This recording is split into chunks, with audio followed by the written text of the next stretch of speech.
मी सध्या क्रोशे म्हणजेच विणकाम ट्राय करत आहे. तेव्हाच सुचलं की बाप्पांसाठी एक छान त्यांचं आवडतीचं फूल बनवूयात म्हणजेच काय जास्वंद.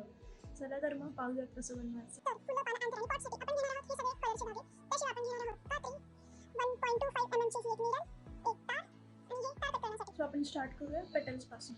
पेटल्स बनवण्यासाठी आधी एक स्लिप नॉट आणि त्याच्यापुढे 15 चेन्स.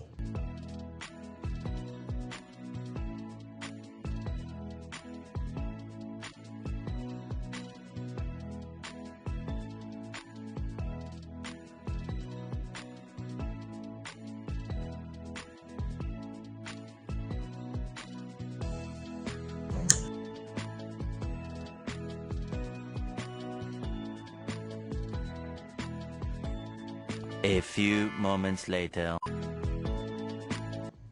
अँड येस, टोटल 6 तासांच्या मेहनतीनंतर आपलं जास्वंद रेडी आहे.